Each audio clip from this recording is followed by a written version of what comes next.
Just a minute.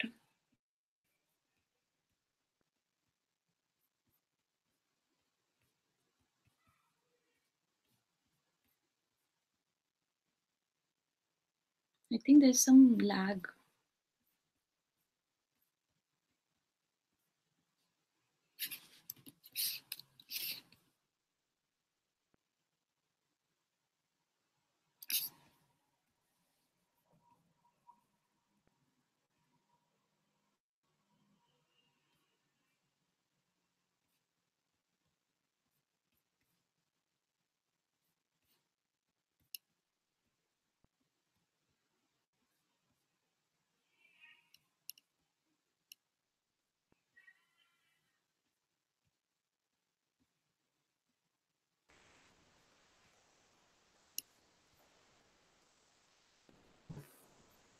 Hello.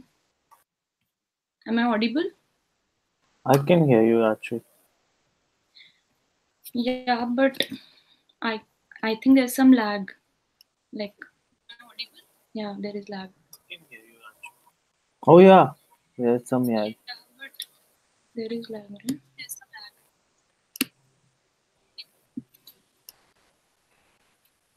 Oh yeah.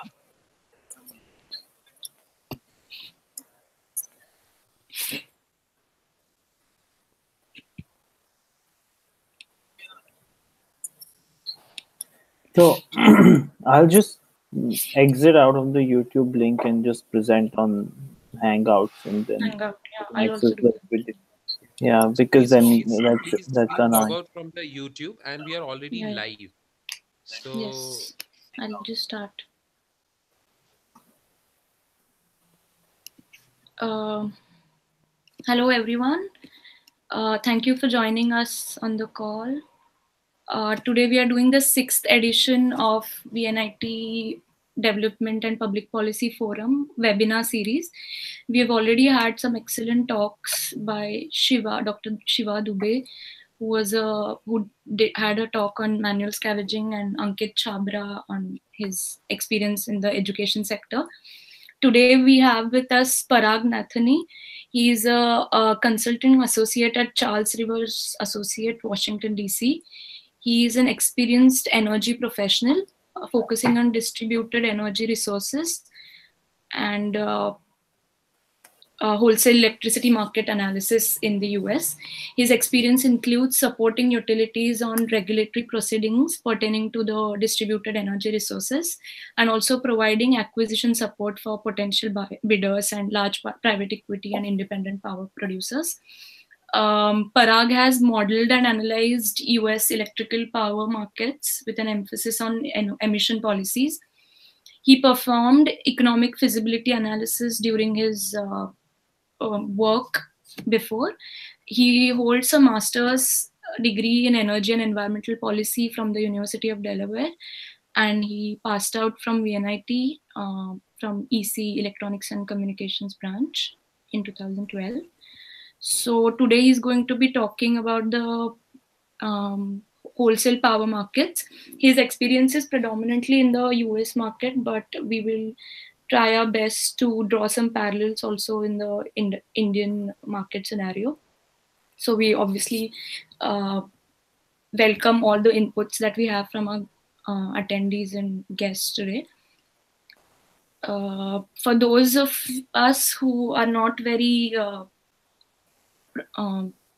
familiar with wholesale power markets, wholesale power markets are basically markets where energy producers compete to provide electricity to the retail energy consumers. So there are lots of policy and technical issues associated with wholesale power markets. In India, it is in a very nascent stage, but in US, UK, New Zealand, Australia, Germany, these power markets are the main structures which provide electricity, unlike in India, where we still have monopoly providers which are public sector. So I think Parag will take us through the overview and basic concepts of wholesale power markets, and it will be followed by a Q&A session so that we all can chip in our questions. And I hope that we have a very thoughtful and interesting discussion regarding this. So I think we should go ahead. Parag will take around 30 minutes for his presentation. He will be sharing his screen so that we'll have some pointers on the screen to go, and then we will go to the question and answers. I hope that's okay. And Parag, over to you. Thank you so much. Great. Thanks, Rajshri. Thanks for that introduction. Good morning, good evening, everyone. Thanks for taking the time out on a Saturday to hear about this interesting, intriguing topic that I've been working on for last 3 to 4 years. As Rajshri mentioned, my presentation, you'll see a lot of anecdotes and examples from the US scenario, but I will try and draw parallels to the Indian power market scenarios or Indian power sector broadly, wherever applicable. And I would love to hear from the audience who are more current on these issues, and especially the policy and market evolution that's happening in India currently. So with that, I will start presenting. Let me share my screen. So the discussion today, as the emails and as this conversation has been initiated, is focused on wholesale power markets. We will go through a very brief history of the grid and how it's structured. I know everyone here, or most of us, well, I could say everyone in the audience now has basic engineering understanding of the power grid. But I'll reiterate some of those very basic concepts, and because it's important to understand how those technological distinctions, or how the power grid structure has implications on what gets regulated by what entity and what implications does it have for consumers eventually. Then we will briefly touch upon how new technology innovations like distributed solar, rooftop solar, utility scale solar, variable resources like wind, solar are challenging or posing new questions to the structure of the power grid that has been in place for a century or so now, and how that evolution needs to be, how policy needs to evolve to integrate or to help advance technology innovations on the power grid. Then in the second half of the presentation, the focus would be on how power grid is operated and managed, how it's regulated, how grid economics drives dispatch, and how policymakers can think about regulating the future of the power grid, how regulation can evolve with the evolution of the grid, and as we say, the influx of new technologies. And the beginnings of the power sector very briefly go to late 1800s, last decade of 1800s and early 1900s, when Pearl Street Station, which is now in downtown Manhattan in New York City, when 8 power bulbs were lit by a DC generator. And Thomas Alva Edison is credited for installing that generator, and he believed in the power of DC. And a lot of effort went into his innovation and effort. One great thing about Thomas Alva Edison is not just that he was a great inventor, but as history shows us, he was a great businessman and a great marketer of his technology. So when the wars over AC and DC happened between Edison and Tesla respectively, DC won the initial phase of power grid expansion, where DC was thought to be more safe, more stable. But eventually, as it was realized that power is not a luxury, but it's a necessity, and everyone needs it. And to transmit power over large distances, as we all know, AC is the most accepted form of power transmission for long distances.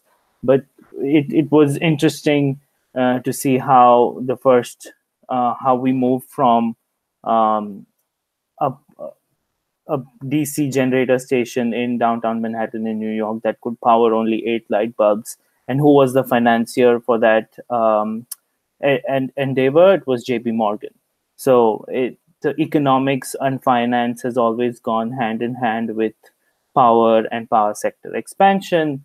And it's just intriguing to see how how economics and finance have been very closely linked to the growth of of power and how it's consumed and how it has been evolved over time.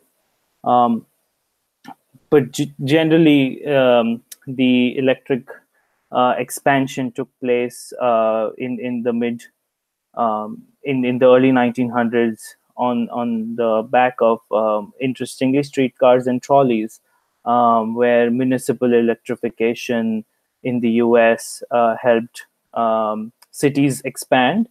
And also, as cities expanded, people needed faster modes of travel.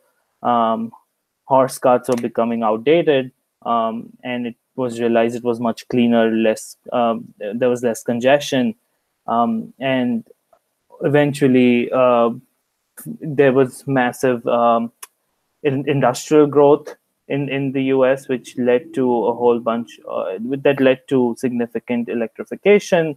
And as I mentioned in my previous slide, as it was realized that you need to transmit power to large industries, which may not be right at the heart of it may not be inside cities, but as factories and industries expanded outwards, needed more land. You needed to transmit power to the consumer, and AC became a common mode of power transmission. Then it is interesting how exponential the growth was, and how once you had electric bulb, you had different appliances, and electrification was touted as the most cleaner, efficient form of cleaner fuel generally. So the idea of an electric utility was the current structure of electric utility at the distribution level, which is a monopoly, was propagated by an individual called Samuel Insull, who was based out of Chicago, who realized that as consumer growth, demand for electricity was increasing, it was inefficient to have multiple distribution lines running across the city, trying to service consumers in the same neighborhood. Basically, if everyone had to put a pole and wire out there to serve each of their consumers, it was realized that the whole city would be a mess of wires. And as electrification grew, it was soon realized that you can't achieve the scale and help promote access if you don't have a centralized, monopolized institution that can that has unique access, that has unique rights to access or to lay out the infrastructure, but gets a fixed return.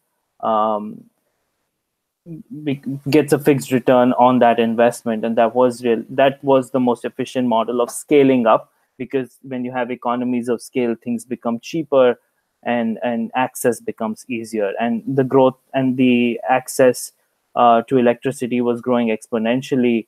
As you can see in the slide, there was 2% access to residential consumers at the beginning of 1900, and when population growth after World War One, during World War One, as industrialization began, the percentage of consumers with residential access to electricity grew to 34% in 1920. So there's an interesting anecdote that I can point out here. Is it took nearly 80 odd years for transport to be to move away from horse-driven carts to cars, and interestingly, the first cars were also electric powered and not powered by IC engines.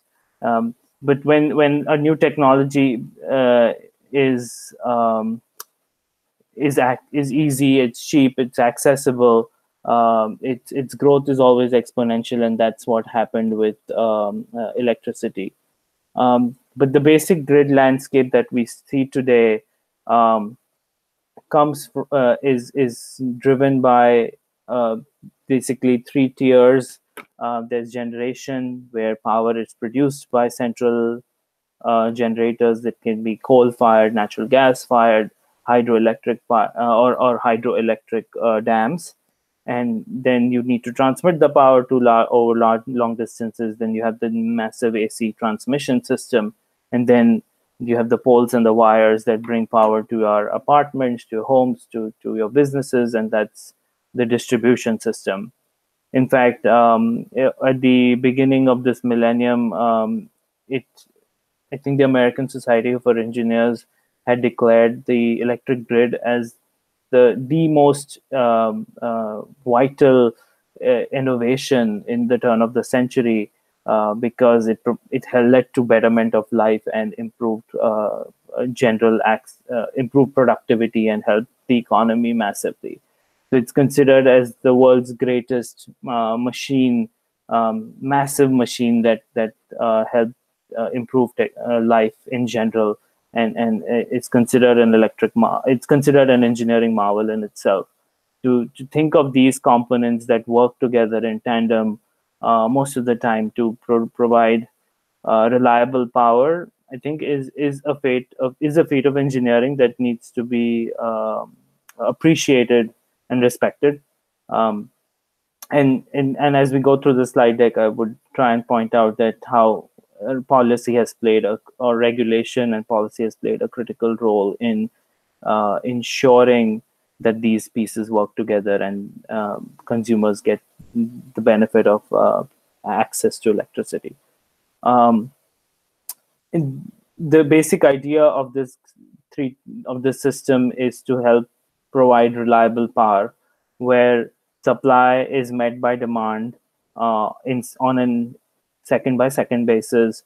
Voltage and frequency stays within acceptable limits, and certain thermal limits are adhered to or obeyed. Basically, it's a marvel to think about the grid in a way, because it is a commodity eventually. Electricity is a commodity, but the commodity is not tangible. When you think of commodity, it could be natural gas, it could be gold, silver, wheat, or whatever. The commodity markets are massive, and there similarly electricity can be thought of as a commodity. But one unique aspect, or a couple of unique aspects about this commodity are that supply has to match demand on an instant by instant basis, almost instantaneously. There's very limited storage capability on the grid. And the commodity itself, which is electrons, are rather intangible. And we know as students of science and physics that there's a whole debate about electrons being particles or waves, and that theory keeps shifting. So it really takes it's really fascinating to think about a commodity where the commodity itself is intangible, and then to create markets and policy structures and regulatory structures to regulate and advance that commodity is in my mind something. It's a testament to human imagination, I feel, in a lot of ways, that you can transcend ambiguities and still create a market that functions or improves lives in ways and touches so many lives in such quiet in a very underappreciated way. Then when the grid is operated when you're producing power and transmitting it, there are there's always the idea of what gets put onto the grid and the operator should have some level of control on certain resources to control their output so that supply and demand can match instantaneously. So when you think of production of what grid operators have control over, uh, the idea of control is very important because, as I said, supply needs to match demand and there's very limited storage. So the graphic below shows how renewables come at the bottom of the curve. Essentially, you have no control over how renewables will perform in a day. You could predict and forecast given weather conditions on solar irradiation and wind speeds and predict outputs. But when the wind turbine is running, or when the solar power plant is producing power, you really don't have in much control over what the output is. So in that sense, uh, renewables come at the bottom also because they have very small costs. So the fuel is free. So anything, sun and wind don't charge anyone for for the fuel source that they're providing. So they are the cheapest, but they are the most variable in terms of their power output. So they get dispatched first, or they're not just dispatched, but they produce power and the grid has to take it. And then nuclear units also are relatively inflexible. You have a whole when a nuclear unit starts producing power, it can't be shut down easily. If a nuclear unit is ramped down or is shut down, it needs to undergo the process of fission. Needs to need at least takes like 3 to 4 weeks to kind of to get that controlled fission right and to have the nuclear plant producing at its optimal levels. Um, so nuclear has tremendous potential of because it's low cost, but it again has very limited control because it's once it's out there, it's controlled fission, but it's very difficult to ramp down and ramp up the plant because of its operational characteristics. And then we get into thermal technologies, which is coal and natural gas. Coal plants are also relatively inflexible because coal plants have long up times and down times. Basically, once it gets ramped down, it can't be ramped back up again for at least a period of 16 to 18 hours. But that depends on how old the coal plant is. Gas plants, especially the modern gas plants, tend to be more flexible. They can be ramped up and down to the maximum capacity in less than 4 hours. Um, Again, hydro is it's variable. It depends on the season, but it's a fairly cheap source of power. Um, and again, it shows this graph is trying to show an hourly profile. So you see renewables peaking during midday. This probably is reflective of solar. And nuclear has a fairly stable output across the day. Thermal generation can be ramped up or ramped down. That's why it's varying. The band size is varying as load is growing towards the end of the day in the evening hours. And imports and hydro is basically imports from neighboring regions. Again, they are variable, and hydro is also a fairly stable band. But again, to think of dispatching multiple technologies with different operational characteristics and then ensuring that supply matches demand with all these factors, it just goes to show how critical, how underappreciated this process is. And because we're in the use, because we are in of the mindset that when you flip on a switch, generally you have power. And that's the idea of reliability, that it's there and you don't have to think about it much. Again, as we are thinking about reliability, we also think about how the system was scaled up and what led to growth in the sector. And it was basically a lot of industrial demand that was driving this growth. And Parag, yeah. sorry to interrupt, but in the interest of time, I would request you to jump to the regulation and deregulation part, if possible, because we Oh, are sure. already reaching. It's already almost half an hour. So, Oh, okay. if you can, sorry. No, that's fine. Since I was presenting, I didn't have a timer in front of me. Anyway, the idea is, how do you regulate a grid with significant, which has to provide reliable and cheap power. And when the idea is that demand is growing, costs are going down, the idea, as I mentioned, the idea was to have monopolies that could provide cheap power and instead get a regulated rate of return on their capital.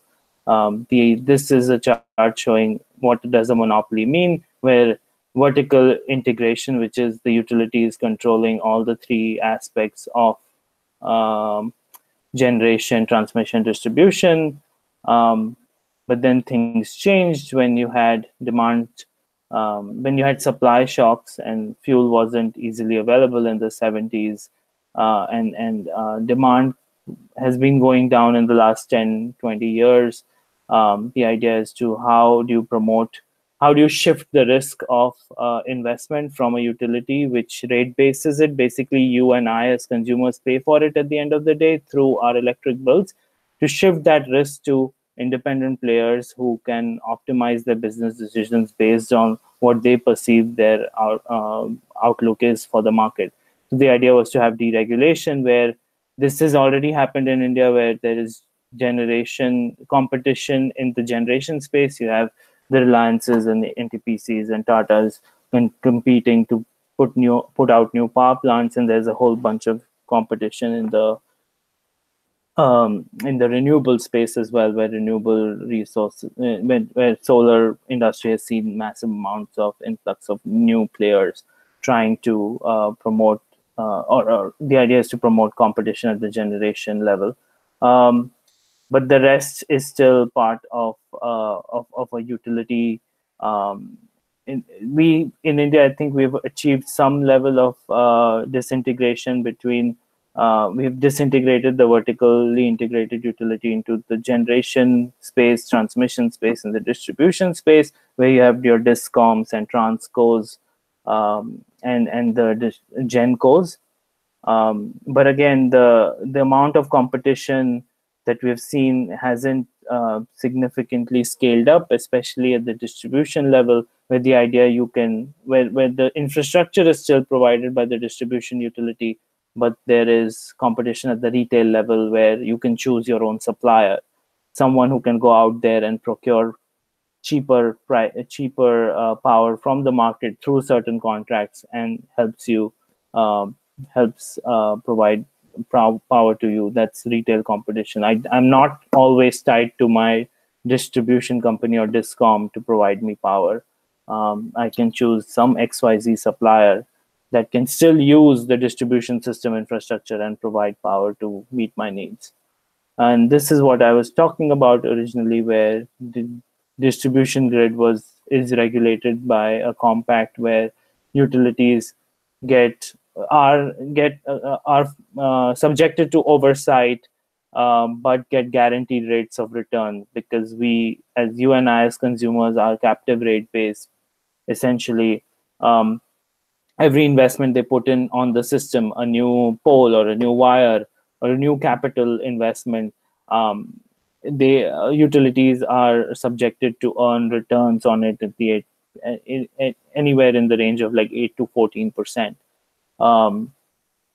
That's what's called regulatory compact, where utilities are subjected to full oversight, but they get guaranteed rates of return on their sales and on their capital investment. This was an effective system when, as I said, when you needed a monopoly to help scale power access. Going to the transmission level, where you have this is basically generators putting power onto the transmission grid, but the grid is operated by an independent entity called an RTO, ISO, or a regional transmission organization, independent system operator or regional transmission organization. Basically, the idea was to make the most efficient use of generation assets and optimize system dispatch to meet consumer needs and keep costs low. And when you have different utilities trying to supply power to their own little service territories, you miss out on the opportunity of scaling, and a larger power grid is always more efficient than trying to meet localized demands through smaller transmission systems. So in the late 80s, early 90s, the idea came along: what if utilities tended to optimize their transmission system together, and then created RTOs, or independent system operators, to help reduce dispatch costs and make the system more efficient to consumer needs. The basic concept of of a transmission system operation is security constrained economic dispatch, where economic dispatch means that low cost resources get dispatched first, but are constrained by thermal and voltage security limits on the system. So that's why it's security constrained, but the cheapest way to meet consumer demand respecting certain technical constraints. So when you think about that, the idea of what constitutes an economic dispatch is variable costs of generation, which is fuel, emission prices, and variable operating and maintenance costs.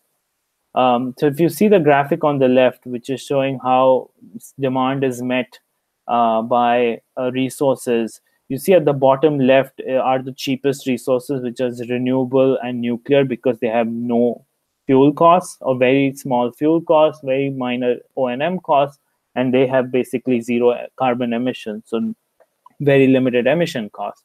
So you have them being dispatched first. They run as and when the sun shines and the wind blows, and nuclear basically runs all out. And you also have hydro, because it has no fuel costs, very limited O&M costs. But as you move to the right on the curve, when the demand is increasing, you have natural gas units or coal units trying to meet demand, because they have fuel costs and emission costs and also significant O&M costs. And at the extreme right, on a very hot day, on a peak demand day, you have oil-based units running for 4 hours in a day to meet demand on a particular peak day. So those units, like petroleum or oil-based units, don't run every day, or generally don't run every day, and are subjected and are only used to meet very high load conditions. So this supply curve, as it's called, is based on is derived from the security constrained economic dispatch, where you have unit economics driving their dispatch, but you also have system constraints that eventually decide which unit gets dispatched. So how does this system regulated? Again, the distribution system is regulated by a state level entity, because states have discoms in India also get regulated by state utility commissions. But the transmission grid, since it spans across the states, gets regulated by Federal Energy Regulatory Commission, which has an oversight over transmission system. But again, this system has worked fairly well. But the issue that generally the world is facing now is how do you integrate more renewables, given their variable nature? They can't be actually called on to ramp up or ramp down their outputs, but still maintain security of the grid and maintain reliability. And so it's going to be it's a challenge, because there's not just utility scale renewables, but there's also renewables at the or rooftop solar, which is picking up, where consumers can produce their own power. And how does that impact the distribution system reliability? And what is also happening is there is the idea of diminishing returns. I'll skip through this slide, but it's again interesting to think about it. But what's happening is also the idea of diminishing returns. When you keep adding more and more renewables to the system, the value that each incremental renewable brings to the system isn't significant, because when you have solar peaking at noon or 1 p.m., but your load is peaking at 5 p.m., you can't really use power produced by solar at 1 p.m. at 5 p.m. because you don't have storage. And battery storage is an important piece of the puzzle, but at the current levels of deployment, it is insignificant. So the idea is you are overproducing at 1 p.m. or 2 p.m., but you don't have enough power at 5 p.m. in the day when you actually need power the most, when load is peaking. Again, the idea of uh, helping the distribution system and the transmission system to adapt and get better at uh, integrating these technologies is where a lot of the policy or puzzles lie today, on how do you make sure that consumers get the best access. There's no cross subsidization issue, which we've seen with net metering. But then everyone gets to pay their fair share and have access to power at the lowest possible rates.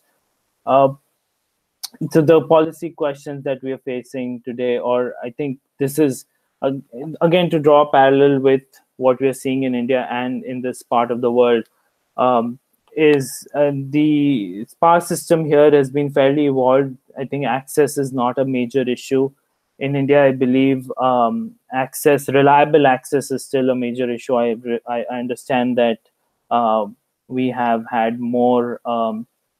We've had more people get connected to the grid. Electrification is on the rise, but making sure that the system behaves reliably is still a challenge.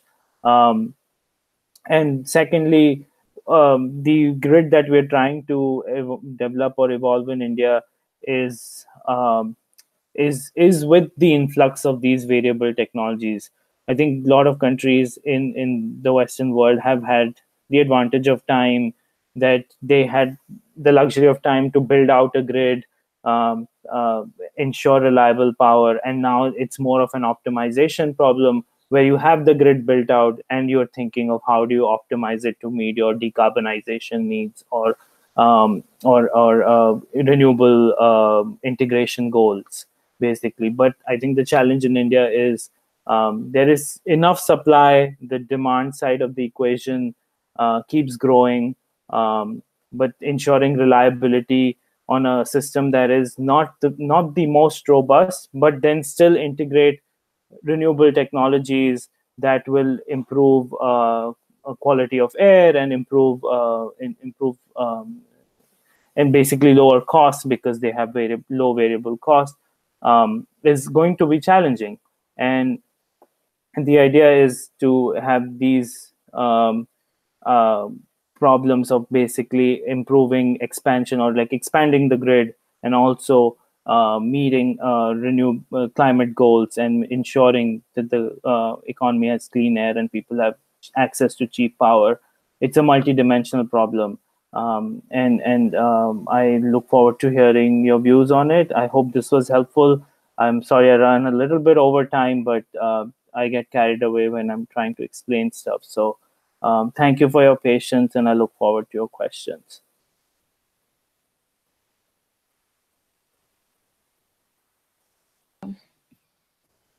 Am I audible? Yeah, I can hear you now. Yeah, great. So thank you, Parag. This has obviously been a very informative presentation. You try to strike a balance between the technical side and the policy issues that electricity sector faces. And also what was interesting is you highlighted what are the issues of integrating renewable energy in the conventional power market. So that is very interesting, because I think even in India, they are trying a lot of innovative mechanisms, like the trading systems, as in Correct. the certificates, renewable energy certificates, and Right. feed-in tariffs. So they are trying to incorporate that for a long time now, but obviously there are a lot of issues with that. Is my video there? No. Anyway, so I think I stopped the presentation, right? you stopped. Yeah. Okay, great. Yeah. No, and on that point, So actually, I just want to make one comment that I couldn't, but the idea of having like it's an important piece of puzzle to solve on how do you when you promote rooftop solar access. I think that's a big issue, since the costs are pretty high even after subsidies. It's still significant. Who ends up installing solar? It's mostly people up higher up in the economic ladder, upper, and then you have net metering policies where people who install solar panels could sell power to the grid, and they get credits for it. Um, so that's and in that way the utility that's serving the consumer is losing its sales because it has to credit some of the power that it's absorbing from those panels back to the consumer who's producing that power. um, and eventually who's paying for maintaining the system? It's everyone who's paying. You and I, people who are higher up in the economic ladder and also lower down. So it is a cross subsidization issue that needs to be very carefully thought of, especially in India, and I guess across the world generally. Yeah. So I'm taking advantage of being the host. And one more question. So Sure. I think one of the characteristics of energy poverty in India are basically access, because our transmission networks haven't really, though there has been a lot of effort on fast pacing it, but access is still an issue. Then there's Correct. affordability, and then there's reliability, because even if the network has reached, it is there only for 2-3 hours at max in a day, and load Right. shedding is huge. So i I wanted to ask that, do you think in the power in the market based instruments that we see, competition can really solve these issues, as in because it will be profit based, and because people don't really have the means to uh, pay for energy that the capabilities that of like the monetary capabilities that the developed countries have. I don't think Indian masses can pay that heavily uh, for electricity. So will private sector and will competition actually take care of that, or do you think deregulation isn't a good move, at least in India? Um, Interesting question. I think even for competition to work, electricity is eventually a public good, right? Yes. So for competition to work, you need to have reliable networks, and I mean that's the whole idea of building out the infrastructure. I've read reports where the idea is, well, India has such great solar potential. Why doesn't everyone get rooftop solar, and issues about access will be solved? My basic Yes. reservation against that is, well, I know I grew up in Nagpur. A lot of us, I know when monsoons arrive, I remember not seeing the sun for weeks, Yes. and you had rains for Exactly. like days on the trot.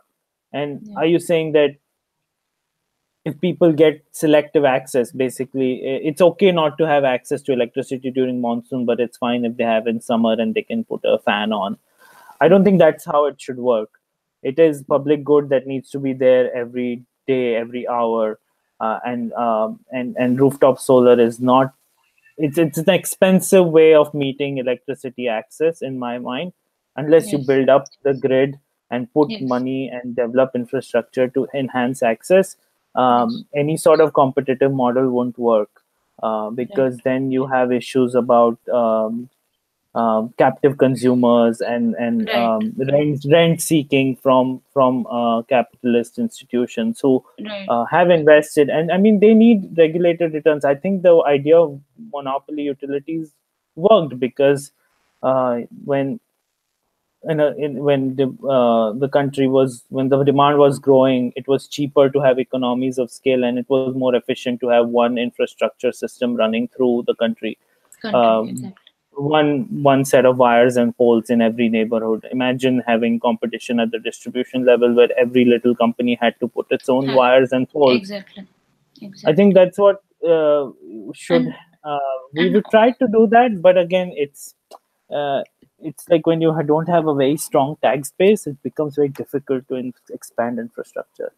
Okay, nice. But yeah, go ahead. So we'll shift to Priyank's question now. Priyank is asking, how do you think challenge of electricity theft can be addressed in India? Then he has a broader question. Do you think transformation of Indian state from welfare to regulatory state is complete? And another Welfare broader to question regulatory is, state. In what sense? Just in terms of electricity, I think, ensuring he means, electricity access? in terms of electricity. And his another broader question is, do you think American way of doing public policy can work in India? As in specifically such like distributed markets. Every state I think has different model in US. I'm not sure how it works in US. Okay. The first question I'll try and answer piece by piece. The first one was, remind me again, what was it? Sorry, it was electricity theft. How can you address? Yes. I understand.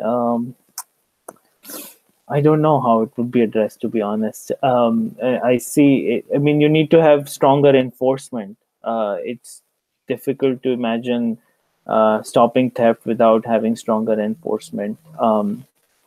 And I know it's easier said than done, but it's such a big, I think, just a big cultural issue too. Like when we're used to not paying for something, why should I pay for it? And bringing that shift is in mindset and in culture is a much protracted battle or a shift. And I guess because I've known people in my neighborhood where I grew up were indulging in it, and every time they were caught, they were, for a week they didn't do it, but in the next week they were back on it because enforcement was so weak, and people could be managed basically. But I guess this is where technology would be very efficient. I know putting out newer meters that can't be tampered. I know people used to attach magnets so that the coil rotates slowly, and there were very ingenious ways of lowering your electric bill.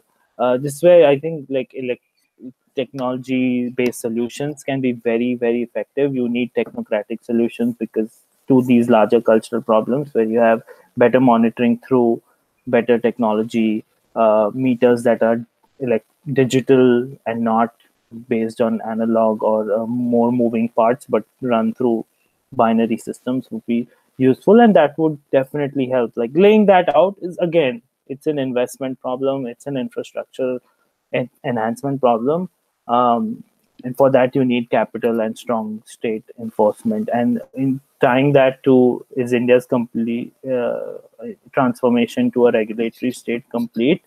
I don't think so. We have tried to come up with solutions with like patchwork policies, basically, where major metropolitan centers like Delhi and Mumbai have Reliance or some Tata Power providing distribution. Even in Nagpur, I think there's some private entity who's responsible for billing and collecting and maintaining, or not just maintaining, but just billing and collecting dues from consumers on the parts from electric consumers. I think that's fine because you want to take the man out of the transaction where the discoms had issues about accounting and accountability on how they were charging consumers. But you can't expect people to keep paying higher rates when you don't provide the quality of access. And for that, you definitely need a strong regulatory state in terms of building out the infrastructure, ensuring, monitoring how grid is being laid out and is it meeting certain performance metrics. I think these patchwork policy fixes of offloading your billing to someone, and then I'll maintain the system, but the other person will make sure that the billing is right. if you're offloading billing, then offload maintenance also to some private entity who could do a better job at it and meet certain performance metrics. Okay. That would be my response. Okay, great. We'll go to next question. Next question is about Elon Musk. Do you think Elon Musk over exaggerates the importance of solar power in general? And that is by Shantanu. So. Well, yes and no. Yes, because as I mentioned, more solar doesn't not necessarily mean you're meeting your power customer needs in the most efficient manner. Because what's happening is if you have more solar during the midday, you're causing a lot of thermal plants to retire, and then in the evening when the solar goes off, you have a big ramp need. So in like 3 hours you need to ramp up by 4,000 megawatts or so, for an example. And that solar is not helping you meet. So the idea that solar is a fix to all climate issues and can help decarbonize, yes, it is an important piece of the puzzle, but it's not the complete puzzle. I feel for the level of service that we are used to, or we think is the ideal level of service, that is, you flip on the switch and the light goes on or the fan starts running. Solar may be an issue. And no, because I think what Musk is doing with Tesla and trying to get batteries and solar integrated with battery storage is a very important piece of the puzzle. I think the idea that electricity supply and demand have to be met instantaneously, and that idea, that the whole system is built on that idea that you have to meet it instantaneously, but batteries can basically change the way the technological outlay of the grid. But again, batteries the way they are today, 4 hour 6 hour durations, that's not going to help you meet long-term seasonal variations in renewable energy. Like when you don't have you don't see the sun for a month in the monsoon, you don't have batteries that last for a month. Yeah. Sorry, I'll interrupt again. There are two new questions. It is from Vijay. Vijay says that preventing load shedding can reduce electricity theft. It was just a comment. And next question is, increase in renewable has put SCED outdated as unit commitment constraints are not present. Do you think SCUC must be used? And also, and his follow-up is, increase in gas production has put coal and nuclear plants out of profit. Do you think there must be policy change to prevent this or to prevent unemployment? So first question is, do you think SCUC must be used? And who's this? How are these questions from? These are from Vijay. Oh, okay. Sure. Yeah, I think that makes sense. SCED is outdated. Agreed. It's not kept up with times. Unit commitment is a more advanced way of doing it. There has been some progress made in on how do you integrate on getting better at SCUC. I think a lot of it is already in place or is being worked out. I can look into more details. I haven't checked on it for a while. The other was the follow-up question is, gas production is now outdated. Because of gas production, coal and nuclear power plants are out of profit. So should there be any policy change because there is going to be some unemployment because of this? I read a very interesting article on it. I can share that with the group. But there are ways that you can give coal plants a graceful exit, and on the spectrum of completely paying those plants off or letting the owners take the responsibility. It's a whole spectrum. I guess I agree. Putting people out of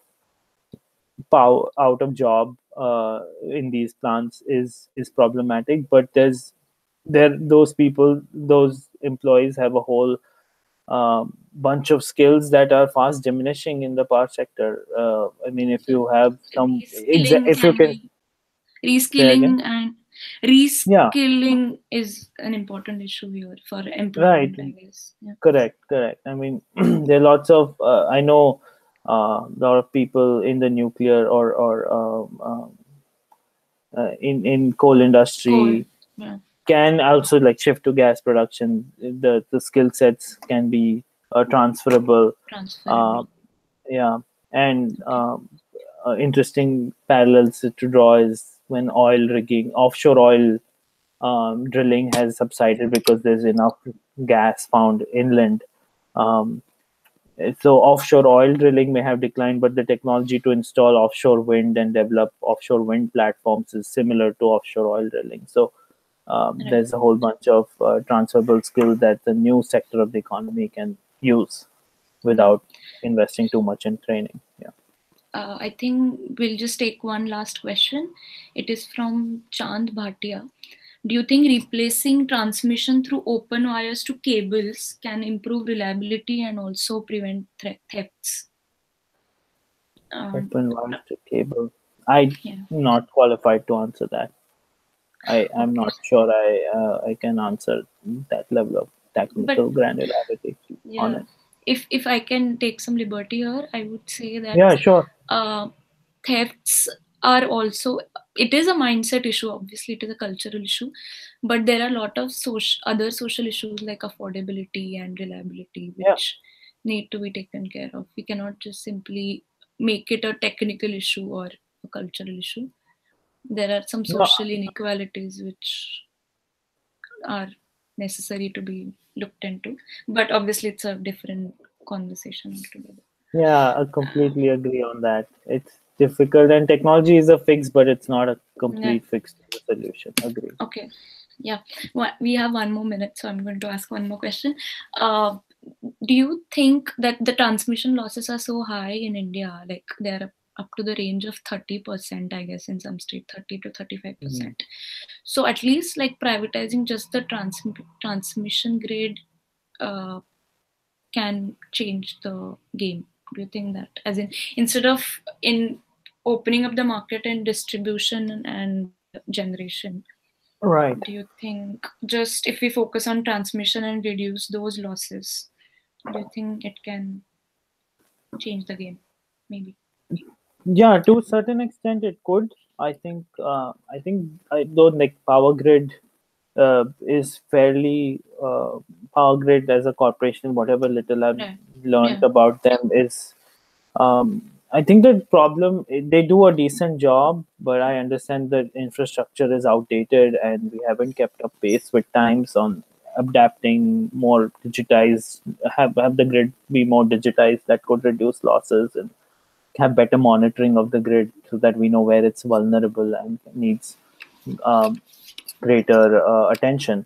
Um, I think the issue basically also stems from like if you do improve the transmission grid, eventually the a private cap player who's trying to invest in it needs some certainty on revenue so that they Right. could take Yes. that step of putting in their capital and get certain return on it. And who will eventually buy power from the transmission grid is the distribution companies, right? They need to Yes. pay Yeah. to get that level of service.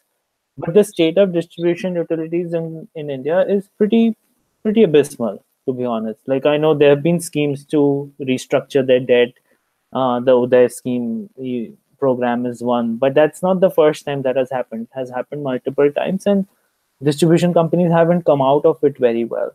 So once you have a problem that's so in like the core problem is uncertainty that private sector Right. is not willing to deal with, and you don't have a viable off taker, it just compounds the issue and makes it more like the risk adjusted return needs to be high, and then the private player ends up overcharging because they need to cover their bases. Um, so they could work in some instances, but you need certain like 10-year or 20-year revenue guarantee so that um, everyone needs to pay for their fair share and make sure that the system works properly. So creating a viable off taker would be would also need to go hand in hand with this effort, I think. Right. Vijay has a comment on it. He says that privatization of transmission provides a reliability problem as it increases vulnerability of the system to non-social elements. So do you think distribution is a safer option instead of privatization of transmission? Non-social elements. I'm not sure I understand that, but Okay, Vijay, can you please write more? What do you mean by non-social elements? Till that time, we'll take Shantanu's question. His question is: do you think electric vehicles can really replace IC engine vehicles? Electric vehicles is. Do you think that's a viable option? yes. I mean, I'm a little. I mean, there's a lot of promise in that technology. We don't want to write it off. I will not write it off yet. The improvements in battery technologies have been like tremendous in the past few years, and there's definitely significant potential. But again, it's making sure consumer adoption is helps. Is consumer adoption needs to tackle the issue of range anxiety when I'm not sure if I can take long distances in an electric vehicle. I think if you have a very predictable route, it's so dependent on the consumer. If your route is predictable on a daily basis, it works great. But a lot of times you need a like car. You take a car for the luxury of like going out for longer distances, and electric vehicles just involve a lot more planning currently than a gas IC vehicle or like petrol engine or IC engine cars take.